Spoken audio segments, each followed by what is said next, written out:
네, 미국 보잉사 여객기에서 또다시 사고가 발생했습니다. 이번에는 이륙 중에 엔진 덮개가 날아가면서 긴급 회항을 했는데요. 보잉의 안전사고 처음 있는 일이 아니죠. 반복되는 이유는 무엇인지 알아보겠습니다. 항공안전연구소 정윤식 소장과 함께합니다. 어서 오십시오. 안녕하십니까? 네. 자, 소장님은 전직 기장이기도 하신데요. 자, 이번에는 보잉 여객기에서 엔진 덮개가 날아갔단 말이죠. 이게 쉽게 있을 수 있는 일은 아니죠. 예, 뭐 완전히 없진 않고요. 과거에도 네. 사례는 몇 번 있었습니다. 근데 보통 사고의 문제점을 보면 크게 한 서너 가지 정도로 요약이 되는데요. 네. 첫째는 설계 잘못, 디자인이 잘못된 것이죠. 그런 쪽인데 이건 아마 항공기가 처음 나와서 초기나 아니면 새로 제작된 비행기에서 종종 발생이 되고 있는데요. 이 비행기는 나온 지 뭐 거의 9년 되고 그다음에 737-800 우리 NG 기종은 거의 나온 지가 20년 정도 안정화된 기체라서 네. 사실 설계 잘못으로 보기는 좀 어렵고요. 네. 두 번째는 이제 자재 우리 부품의 결함입니다.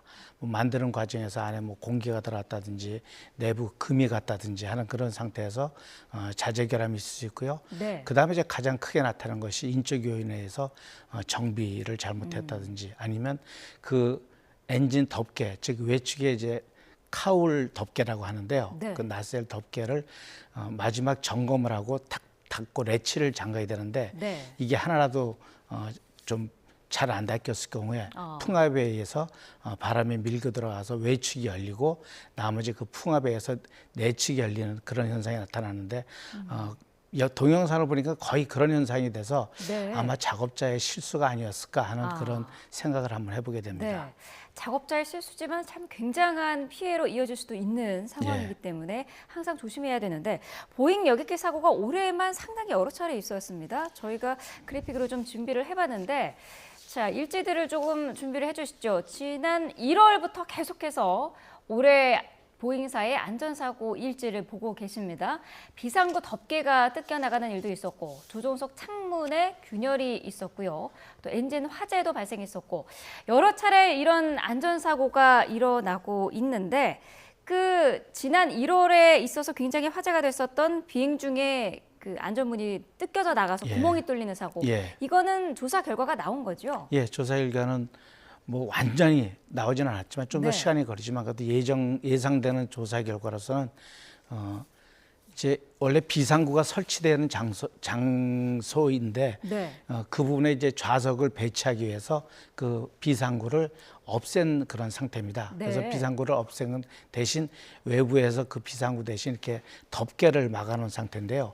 그 제작 과정에서 그 덮개에 고정하는 볼트를 체결하지 않아가지고 시간이 지나다 보니까 이제 그 힘을 못 이겨서 공중에서 파열된 그런 상태라고 볼 수 있습니다. 그래서 그것 때문에 물론 이제 인명 손상은 크게 나진 않았지만 그래도 어쨌든 항공사고에서 제작 단계에서부터 있을 수 없는 그런 일이거든요. 그렇죠. 아마 이런 것들이 전부 안전관리 이런 비용 절감 차원에서 나온 그런 문제가 아닌가 이렇게 생각을 하고 있습니다. 비용 절감 차원을 말씀을 하셨는데 사실 보잉사라 그러면은 역사가 100년도 넘은 굉장히 큰 기업 아닙니까? 예, 굉장히 오래된 우리가 라이트 형제 뜬 이후에 약 10년 뒤에 회사를 설립해서 조그만 수상기에서부터 만든 그런 회사인데요. 지금도 사실 세계 최고의 항공기 제작사로선 군림을 하고 있습니다. 그러나 이제 우리가 생각하는 것만큼 그렇게 신뢰성이 이제 확보가 안 되고 자꾸 사고가 나니까 아주 문제가 있지 않나 이런 생각이 좀 들기도 합니다. 특히나 이런 대형 제작사가 실제 거의 독과점 형태로 운영되다 보니까 그런 문제들이 더 발생이 된 게 아닌가 하는 생각을 하고 있습니다. 네, 안전사고가 자주 일어나는 원인을 좀 짚어봐야 할 텐데 지금 회사 내에서 좀 여러 가지 변동사항도 있었던 것 같아요. 예, 이제 그 전에 그 항공기 이제 제작 수주 경쟁에서 떨어지고 또 우리 전투기 사업에서 또 몇 번 낙방을 하고 하다 보니까 사실 경영적으로 어렵고 게다가 이제 그 코로나 사태 때문에 항공 수요가 또 많이 줄어들다가 737 맥스 항공기가 두 번의 추락 사고로 많은 인명 손실이 발생하고 하다 보니까 거기에 따라서 비행기 주문량이 급격히 감소하고 그러다 보니까 경영난에 이제 도달할 수밖에 없는 상황이죠. 네. 또 그러다 보니까 그 경영을 타개하기 위해서 결국은 인건비를 줄이고 작업 시간을 줄이고 또 외주를 늘리고 하다 보니까 결국은 자기네가 과거에 관리하던 기법대로 하지 못하다 보니까 약간의 이제 누수가 생기는 그런 현상 때문에 이런 일이 발생이 되지 않나 생각합니다. 그런 이유로 해서 CEO라든지 이런 책임자들이 자꾸 교체가 되고 사임을 하고 하는 그런 일도 생기다 보니까 그게 또 결국은 경영 능력과 또는 회사의 분위기를 좌우하거든요. 그러다 보니까 점점점 이런 일들이 발생한 것으로 보입니다. 점유율에 따른 착시 현상으로 보는 시각도 있더라고요. 아무래도 보잉사의 그 항공기가 많이 뜨다 보니까 사고 노출도 잦다 이렇게 보는 시각이거든요. 예, 이제 대형 항공기의 비용을 보면 아직은 보잉이 좀 많습니다. 그 비행기 이제 대수 총 운영 대수 지금 현재 뭐 출고되는 대수 말고 운영 대수 보면 아직도 보잉이 많거든요. 그럼 전체적인 사고 율은 같지만 건수는 보잉이 높아 보이는 거는 있습니다. 특히나 대형기 우리가 말하는 이제 와이드 바디라고 하는 30만 파운드 이상의 그런 항공기에서는 에어버스나 보잉이나 거의 비슷한 율을 보이고 있습니다. 지금 저희가 그래픽으로 보여드리고 있는데요. 지금 전 세계 항공기 시장의 뭐 양대 산맥이라고 불리고 있습니다. 보잉과 에어버스 존재감이 상당한 거죠? 예, 지금 에어버스가 후발주자긴 합니다. 지금 우리 항공기의 제작은 이제 보잉, 과거에 로키드, 그다음에 마틴사, 그다음에 우리가 말하는 맥도날드 다글라스 이런 여러 군데서 하다가 그런 이제 경영난을 이기지 못하고 뭐 맥도날드 다글라스 같은 항공사는 또 보잉에 또 합병이 되었습니다. 그러다 보니까 보잉이 과거에 큰 항공사로서 모든 항공기를 제공을 했죠. 그러다 이제 유럽 시장에 에어버스사가 탄생이 되면서 이제 같이 경쟁을 하게 되는데요. 수주 문제는 그 회사의 영업 방식과 그 나라의 문화의 차이에서 좀 차이가 나고 있습니다. 이제 영업 방식이 좀 많이 좀 다르기는 합니다. 그러다 보니까 아마 우리나라 입장에서도 좀 쉬운 영업 방식을 이제 이 비용 면에서 좀 유리한 에어버스 쪽을 약간 좀 선호하는 경향이 좀 있기도 합니다. 지금 어쨌든 작은 결함도 항공기 사고 같은 경우에는 생명과 직결되는 문제이기 때문에 상당히 요즘 비행기 타기 불안하다 그런 분들이 많은데 국내 항공사에서 보잉 여객기가 차지하는 비중은 어느 정도 되나요?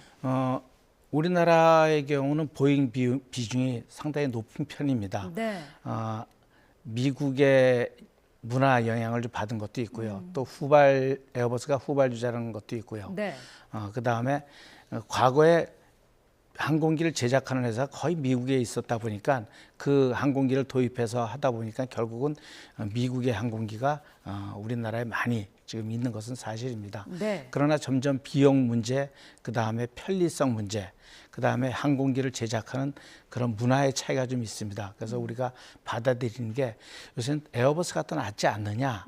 하지만 또 보잉을 항공기 운영하던 사람은 역시 튼튼한 건 미제야 하면서 또 운영하는 그런 또 생각이 있습니다. 그렇군요. 자, 안전도 걱정이긴 합니다만 이렇게 보잉에 사고가 잇따르면서 우리가 그 구매를 하는 티켓의 값이 오를 수도 있다라는 이야기도 있던데 그거는 왜 그런 걸까요? 항공기 제작할 때 지금 현재 좀 더 안전을 강화해서 뭐 점검을 더 하겠다. 그럼 원래 한 대를 만드는데 1년이 걸린다. 그럼 1년 2개월 만에 나왔다. 그럼 2개월만큼 항공기가 지연이 되면서 결국은 좌석수 공급이 부족하게 됩니다. 그러면 결국은 표값으로 올라가는 거고요. 또 항공기 지연 출고로 인해서 인건비가 상승이 되고 뭐 여러 가지 상승 요인이 따르게 돼 있습니다. 그러다 보니까 결국은 비행기 값이 비싸지고 그 비용은 결국은 승객의 표값에 반영이 되기 때문에 표값이 올라갈 가능성이 충분히 있습니다. 특히나 안전 비용이라는 것이 상당히 많이 들어갑니다. 우리가 네. 생각하는 뭐 한 번 더 보면 되지 하지만 실제 미국까지 가는데 10시간, LA까지 10시간 반이 걸린다. 그러면 거기서 내려서 돌아올 때까지 1시간 반 정도 준비하거든요. 네. 그럼 한 대로 왕복을 할 수가 있습니다. 아. 근데 만약에 점검을 조금 더 해서 10분이 만약에 늘어났다. 그럼 한 대로 운영이 불가능합니다. 왜냐하면 대형 항공사는 정기 항공사이기 때문에 네. 정시성을 지켜야 되니까 시간을 바꿀 수가 없거든요. 그러면 그 10분 때문에 추가로 비행기 한 대를 더 도입해야 됩니다. 그러면 물론 그걸 이제 짧은 노선에 투입하면 되지만 네. 거기에 손님이나 많으면 좋은데 손님이 부족하다. 그럼 결국은 경영 악화로 되고 그럼 표값이 올라가고 하는 그런 안전 비용이 또 추가가 되는 그런 예가 되겠습니다. 네, 그렇군요. 뭐 간단하게 생각할 문제는 아닌 예. 그런 상황이네요. 자, 어쨌든 이 근본적인 문제는 좀 해결이 돼야 될 텐데 해결책이 있을까요? 예, 해결책은 이게 좀 자성하고 욕심을 좀 줄여야 된다 하는 내용입니다. 특히나 네. 지금 항공 회사들이 주주 회사인데 주주 회사라는 건 결국은 주주를 가지고 있는 이 주식 구조에 따른 그런 문제들이 좀 발생이 됩니다. 그러다 보니까 실제 주식을 가지고 있는 주주의 이익을 반영하지 않을 수가 없거든요. 네. 그러다 보니까 결국은 이익을 많이 남기려고 하는 그런 무리한 일이 생기게 되고요. 그거를 이제 막기 위해서는 항공사에서 노력을 하고 있습니다. 그러나 항공사와 제작사원의 거대하다 보니까 네. 사실은 그 수준이 조금 낮고 굉장히 늦습니다. 그래서 그거를 할 수 있는 방법은 결국은 항공 당국에서 끌고 나가는 수밖에 없습니다. 네. 항공 당국에서 강제하는 수밖에 없는데 다행히 우리나라의 경우에는 항공 당국이 굉장히 좀 답답하리만큼 아니 굉장히 규정과 절차를 준수하는 그런 편에 속합니다. 네. 그래서 굉장히 믿을 수가 있고요. 그래서 그에 따라서 항공사들도 선도적으로 또 거기에 항공 당국의 정책을 이해해서 또 미리 안전에 굉장히 투자하고 있는 상태입니다. 네. 항공 안전은 이제 하나만 누가 지킨다고 되는 게 아니고요.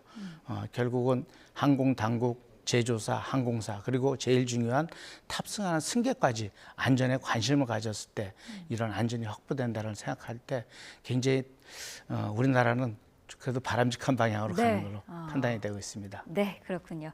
자, 이따리는 보잉의 안전사고와 관련된 이야기 함께 들었습니다. 항공안전연구소의 정윤식 소장과 함께했습니다. 오늘 말씀 감사합니다. 네, 감사합니다.